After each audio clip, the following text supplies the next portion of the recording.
Dorothy lived on a farm in Kansas. She lived with Uncle Henry and Aunt Em.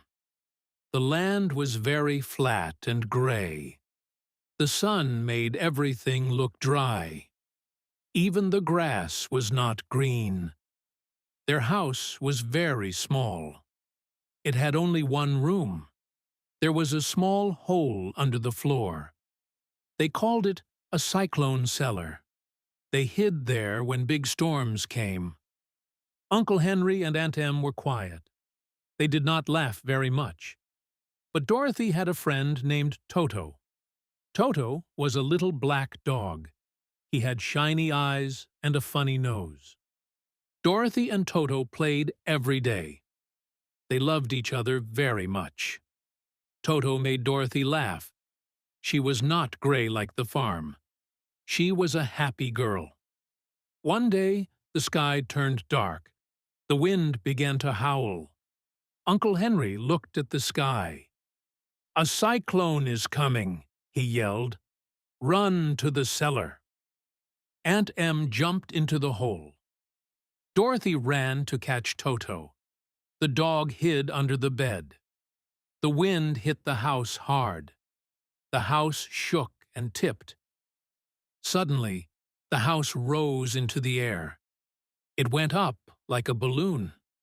It flew high into the sky. Dorothy was very scared. Toto barked at the wind. The house floated for many hours. The wind was very loud. Finally, Dorothy felt sleepy. She lay down on her bed. She closed her eyes and slept. A loud bump woke Dorothy up. The house stopped moving. It was very quiet now. The sun was shining through the window. Dorothy opened the door. She saw a beautiful land. There were bright flowers everywhere. The grass was soft and green. Birds sang in the trees. It was not like Kansas at all. 3 small men walked toward her. They wore tall blue hats. A woman in a white dress followed. She had a kind face. She smiled at Dorothy. "Welcome to our land," she said. "You killed the Wicked Witch of the East." The Munchkins are very happy now. Dorothy was very surprised.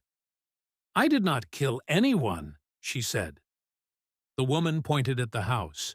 2 feet stuck out from under it. They wore silver shoes. "The house fell on her," she said. "She was a very bad witch." "Who are you?" Dorothy asked. "I am the Witch of the North," she said. "I am a good witch." Dorothy asked for help. "I want to go home to Kansas." The good witch shook her head. "I cannot help you," she said, "but you can go to the Emerald City. The great Wizard of Oz lives there. He is very powerful." The witch gave Dorothy the silver shoes. "These are magic shoes," she said. "Do not take them off." Then she kissed Dorothy on the head. The kiss left a round, shining mark. "How do I find the city?" Dorothy asked. "Follow the road," the witch said. "It is made of yellow bricks. You cannot get lost." Then the good witch disappeared. Dorothy put on the silver shoes. She packed some bread in a basket. She and Toto started their walk. The road was made of bright yellow bricks. The sun was warm and kind. Soon, Dorothy saw a big cornfield. A scarecrow sat high on a pole. He was made of straw and cloth. Dorothy stopped to look at him. The scarecrow slowly waved his hand. "Good day," said the scarecrow. Dorothy was very surprised. "Can you speak?" she asked. "Yes," the scarecrow said. "I do not like this pole." "I will help you," Dorothy said. She reached up and lifted the scarecrow off the pole. He was very light because he was filled with straw. He landed on the ground and danced a little. "Thank you," he said. I feel much better now. The Scarecrow looked at Dorothy. He saw her blue dress and her silver shoes. "Who are you?" he asked. "And where are you going?" Dorothy smiled.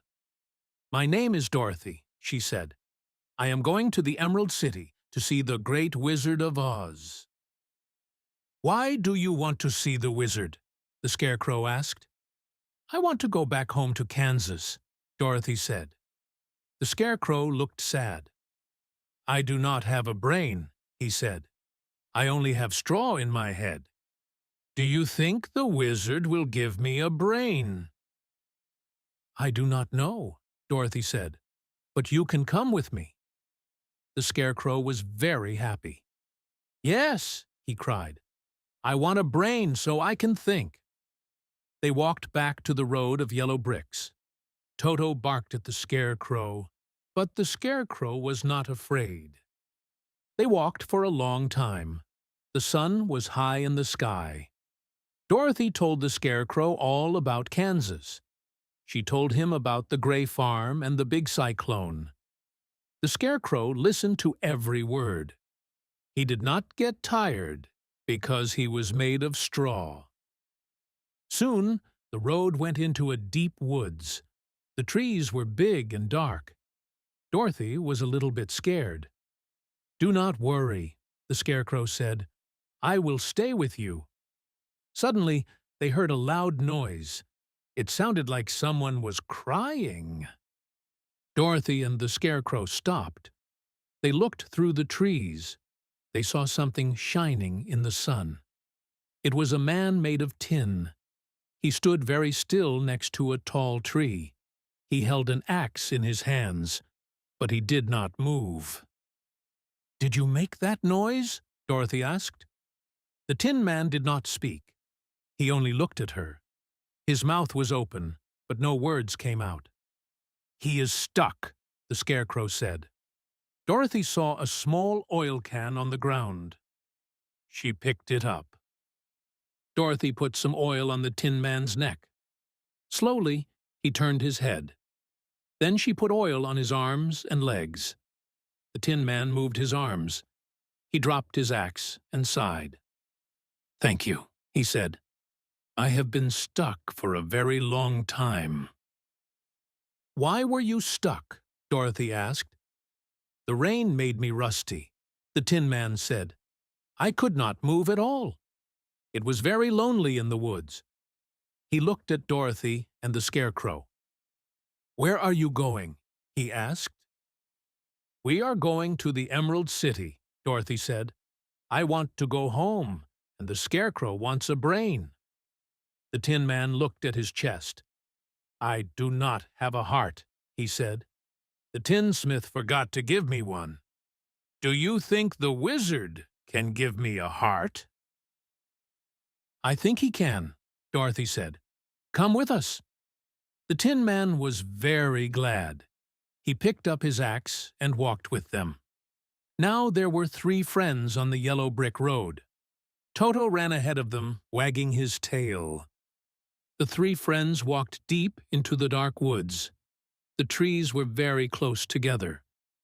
"How long is this forest?" Dorothy asked. "I do not know," said the Tin Man, "but we must keep walking." They were careful to stay on the yellow bricks. Suddenly, a loud roar came from the trees. A large lion jumped onto the road. He hit the Scarecrow with his paw. The Scarecrow tumbled over and over. Then the lion tried to bite the Tin Man, but his teeth only hit the hard metal. Toto began to bark at the great beast. The lion opened his mouth wide to bite the little dog. Dorothy ran forward. She was not afraid for herself, but she was afraid for Toto. She slapped the lion on his nose as hard as she could. "Don't you dare bite Toto!" she shouted. "You should be ashamed. A big lion like you trying to bite a little dog." The lion rubbed his nose with his paw. "I didn't bite him," he said in a sad voice. "I know," Dorothy said. But you tried. You are nothing but a big coward." The lion hung his head. "It is true," he said. "I am a coward. I am big and strong, but my heart beats fast when I am scared. I roar so people will be afraid of me." He looked very lonely. The Scarecrow stood up and patted his straw. "I am going to the wizard to get a brain," the Scarecrow said. "And I am going to get a heart," said the Tin Man. "I want to go back to Kansas," Dorothy added. The lion looked at them. "Do you think the wizard can give me courage?" he asked. "A wizard who can give a heart and a brain can surely give you courage," Dorothy said. "Come with us." So the lion joined the group. He walked beside Dorothy, and Toto felt safe enough to walk near him. They came to a very wide ditch in the road. It was too wide to jump over. The friends looked down into the dark hole. "I am too heavy to fly," said the Tin Man. "And I would tear if I fell," said the Scarecrow. "I can jump over it," the lion said. "I am a coward, but I can jump." One by one, the lion carried them on his back. He jumped across the big ditch with a great leap. Soon, they were all safe on the other side of the road. The woods began to thin out. They saw a great field of red flowers. They were poppies. The smell of the flowers was very sweet. "I feel very sleepy," Dorothy said. She sat down among the red flowers. Toto lay down beside her. "We must wake her up," the Scarecrow cried. "The flowers are magic. If she sleeps here, she will never wake up." The Scarecrow and the Tin Man carried Dorothy out of the field.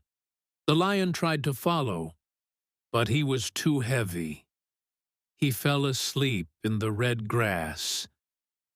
The Scarecrow and the Tin Man felt very sad. They did not want to leave the lion. Some field mice ran out of the grass. Their queen was very kind. She told the mice to help. They built a large wooden sled. The mice pulled the sled to the lion. The Scarecrow and the Tin Man pushed him onto it. Hundreds of mice pulled the ropes. They were small, but they were strong. They pulled the lion out of the poppy field. The lion woke up in the green grass. He was very happy to see his friends. "Thank you for saving me," he said. They started walking again. They looked for the yellow bricks. Soon, they found the road once more. The sun was bright. In the distance, they saw a green glow. "Is that a city?" Dorothy asked. "Yes," said the Scarecrow. "That is the Emerald City." They walked faster. They wanted to meet the Great Wizard. They reached a high wall. The wall was made of green stone. A big gate stood in the middle. It was covered in sparkling emeralds. Dorothy knocked on the gate. A man in green clothes looked out. "Why are you here?" the man asked. "We want to see the wizard," Dorothy said. The man looked at the mark on her head. "I will let you in," he said. He gave them all green glasses. "You must lock these on," he said. The glasses made everything look green. The sky was green. The houses were green. Even the people had green skin. It was a very strange place. They walked to the wizard's palace. The palace was very big and beautiful. A soldier led Dorothy into a big room. She saw a giant head in the middle of the floor. It had no body. "I am Oz," the head said. "What do you want?" Dorothy felt very small. "I want to go home," she said. The wizard spoke in a loud voice. "I will help you," he said. "But you must do something first. You must kill the Wicked Witch of the West." Dorothy began to cry. "I am just a little girl," she said. "I cannot kill anyone." The others went into the room. The wizard told them the same thing. "Kill the witch, and I will help you," he said. The four friends felt very sad. They left the city. They began to walk toward the west. The friends walked into the land of the west. The ground was rocky and hard. The wicked witch saw them coming. She had one magic eye that could see everything. She was very angry. She did not want anyone in her land. The witch sent her winged monkeys to catch them. The monkeys flew down from the sky. They broke the Tin Man on the rocks. They pulled the straw out of the scarecrow. They caught Dorothy and the lion. They flew them back to the witch's castle. The witch made the lion stay in a cage. She made Dorothy work in her kitchen. The witch wanted Dorothy's silver shoes. She knew they were magic. She waited for Dorothy to take them off. But Dorothy only took them off to sleep. One day, the witch used a trick. She made Dorothy trip and fall. One silver shoe fell off. The witch grabbed it. "This is mine now," she laughed. Dorothy was very angry. She saw a bucket of water. She picked it up and threw it at the witch. "Oh no!" the witch screamed. "Water will melt me." She began to shrink and disappear. Soon, there was only a brown puddle on the floor. The wicked witch was gone. Dorothy picked up her shoe. She was very happy to be free. Dorothy freed the lion.